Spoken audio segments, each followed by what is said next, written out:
Pamilya. Magandang gabi po sa inyong lahat. Ako po ay humaharap sa inyo para sa ating ABS-CBN family. Sa simula pa lang po ng epidemya ng COVID-19, ang ating pong news team ay araw-araw, oras-oras, na nalalagay sa peligro ang buhay para lang mahatid sa atin ang mahalagang impormasyon at balita para sa kaligtasan nating lahat. Marami po sa inyong mga kapamilya ay pumasok sa opisina para hindi matigil ang broadcast at serbisyo ng ABS-CBN.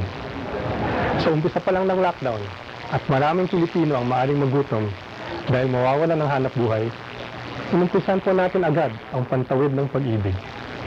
Sa ating pagtutulungan, nakapaghatid tayo ng pagkain at ayuda sa lampas 2 milyon nating kapamilya. Sa lahat po ng nagdaang taon at sa lahat na nagdaang kalamidad at trahedya, ganito na po ang lagi nating ginagawa. Ang ating ABS-CBN ay nangunguna sa paglikom ng mga donasyon para makatulong sa pag-ahon ng mga biktima. Bukod sa serbisyo publiko, ang ating ABS-CBN ay nakapagbigay din po ng pag-asa at inspirasyon sa pamamagitan ng mga palabas tulad halimbawa ng inyong paboritong Ang Probinsyano. Ang makapaglingkod sa inyo ang aming misyon at ang aming kaligayahan. Ngayon po ay dumating ang araw na kami naman ang dumudulog at nananawagan sa inyo. Hindi po binigay ng National Telecommunications Commission ang lisensya para sa patuloy na paglilingkod ng ABS-CBN. Kaya mawawala na po sa ere ang ating ABS-CBN. Ginawa na po namin ang lahat ng requirement para sa renewal at wala rin po kaming nilabag na batas. Pati po ang Kongreso na ayon sa batas ay may kapangyarihan na mag-utos sa NTC na magbigay ng provisional authority sa TV at radio stations ay nagsabi po na bigyan na muna ang ABS-CBN ng provisional authority. Marahil naintindihan ng ating mga mambabatas na mahalaga ang ating serbisyo lalong-lalo na sa panahong ito. Mga kapamilya, kung naging mahalaga sa inyo ang ating ABS-CBN, hinihingi po namin na tayo ay patuloy na magtulungan para mapanatili ang serbisyong naidudulot ng ating stasyon. Alang-alang po sa mahigit 11,000 nagtatrabaho sa ABS-CBN at sa kanilang mga pamilya na maapektuhan ng kabuhayan at maaaring mawalan ng trabaho. Alang-alang po sa milyon-milyong Pilipino na kailangan ng serbisyo ng ABS-CBN, lalong-lalo na sa panahon ng pinakamatinding krisis sa Pilipinas at sa buong mundo. Lalo na ngayon sa pinakamalalang panahon ng sakit at gutom. Ipadama, isaad at ipadinig po natin ang ating nararamdaman sa pagsasara ng ating ABS-CBN. Sa oras na ito, kami naman po ang humihingi ng inyong pagdamay. Maraming salamat po mga kapamilya. Salamat po, Ginoong Carlo Katibak. Samantala, narito naman ang pahayag ng aming chairman, si Ginoong Mark Lopez. Mga kapamilya, serbisyo para sa ating mga kababayan dito sa Pilipinas at sa buong mundo. Yan po ang pinakamahalaga para sa amin dito sa ABS-CBN. Mula pa po nang magsimula ang ABS-CBN noong 1953 at hanggang ngayon, naniniwala po kami na public service ang unang-una at pinakamahalagang layunin ng isang media company. Kaya naman po lahat ng aming mga ginagawa dito sa ABS-CBN ay para makatulong o makapaghatid ng kahit konting ginhawa sa aming kapwa. Masakit sa amin na ipinasasara kami, pero masakit din ito para sa milyon-milyon mga kababayan nating naniniwalang ang aming serbisyo ay mahalaga sa kanila. Marami pa po tayong mga hangarin para sa Pilipino at sa ating bayan. May malubhang krisis tayong pinagdadaanan ngayon. Dapat sama-sama at tulong-tulong natin itong malampasan. Hindi po ito ang panahon para bumitaw, lalo na't alam namin marami pa kaming maitutulong.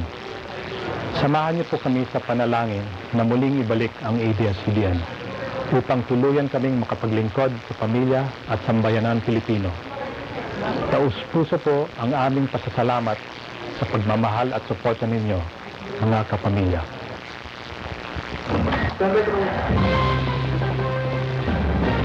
Kapamilya, Yan po ang mga balitang nakalap na may mas malawak na pagpapatrol. Ihinto po ng ABS-CBN, DCMM, MOR at lahat po ng TV at radio stations nito sa buong Pilipinas ang pag-broadcast pagkatapos po ng aming programa.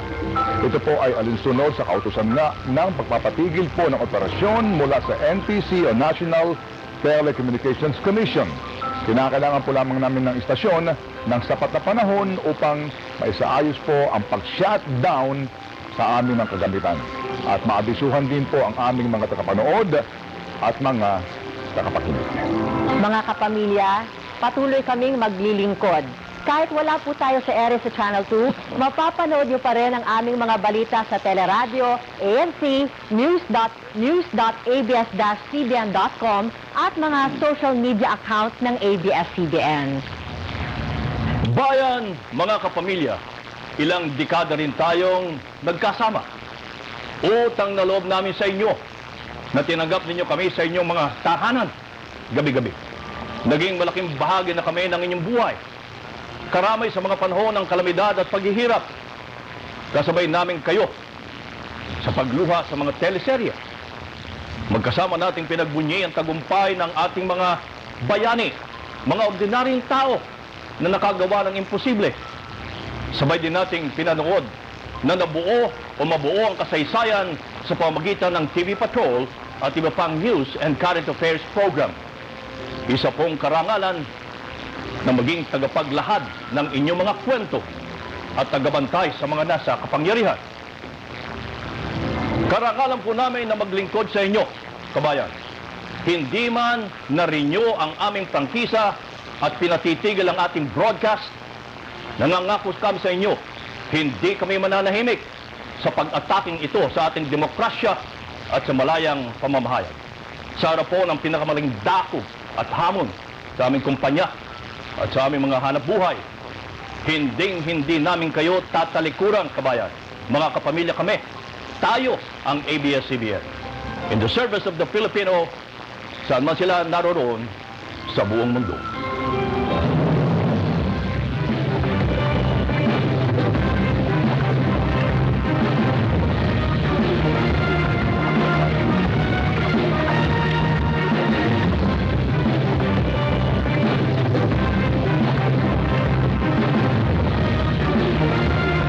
Ito po ang kwento ng ating ABS-CBN.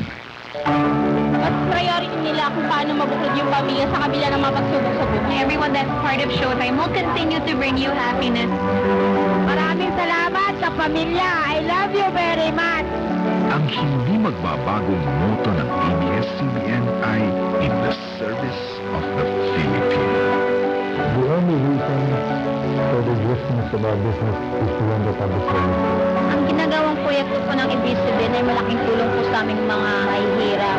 Ang mga programa sa ating channel ay salamin ng buhay ng Pilipino. Paborito ko ay manood ng Tabi ng Ginto. Mahal ko si Cardo, ayaw kong maa-api siya. Naramdaman ko ang happiness sa mga show ng ABS.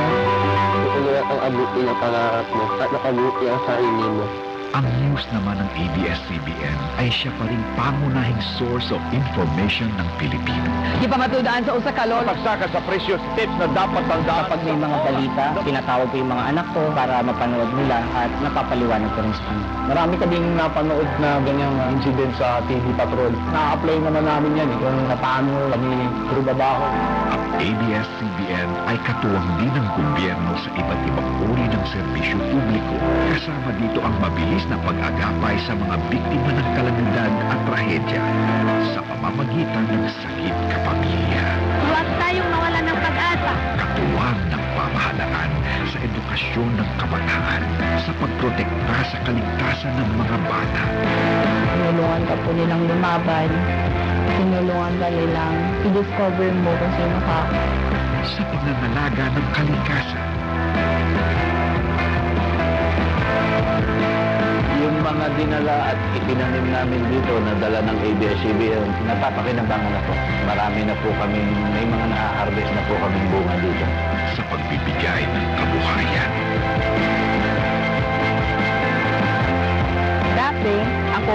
tinuturuan ng ABS-CBN. Ngayon naman yung aking natutunan, ipinapaabot ko rin doon sa aming community. Kailangan ko kami ay magkaroon, magbigay din naman kami sa iba. Sa pagpapahalaga sa kalusugan. Sila po yung naghanap ng foundation para kay Baby Dylan para maoperahan po siya agad. Pagkatapos po ng operasyon niya, maganda naman po yung yung naging improvement yung sa katawan po niya. Yan po ang ating ABS-CBN. Kinalakihan natin lahat, naging bahagi ng buhay ng Pilipino. Nais pa rin makaambag sa kinabukasan ng bawat kapamilya.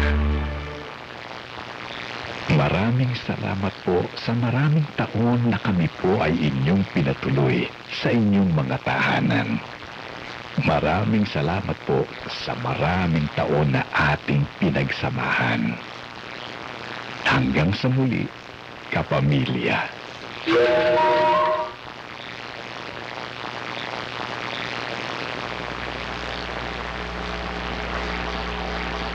Anong oras na? Ano ko makikita nasa likod ko? Di ako na lang.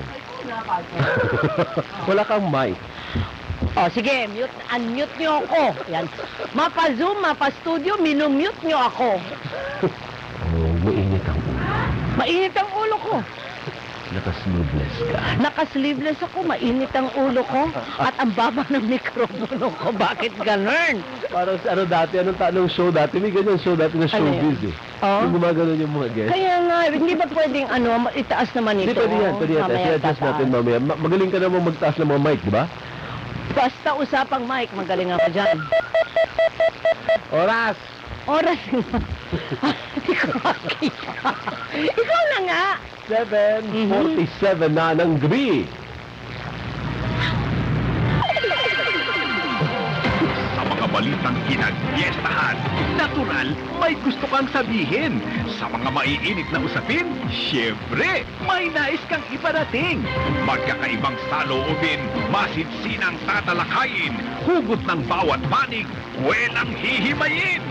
Kasama ang pinakamasayang tambalan tuwing hapunan, Alvinel Chico at Doris Vigornia.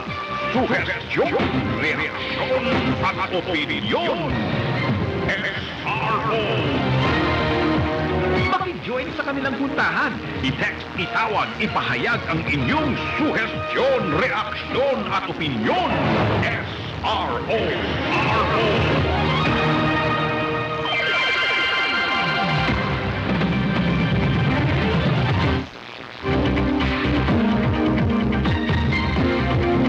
Formal na pong nawala sa himpapawid ang DZMM. Ganun din po ang ABS-CBN at pati na rin po ang broadcast ng DZMM sa inyong mga TV Plus partner.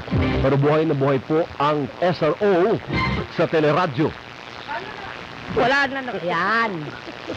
Kasi hindi ako nasanay na pinipindot at kinukontrol kita. Kaya nga eh, oo. Hindi ako control ng tao eh. Hindi ako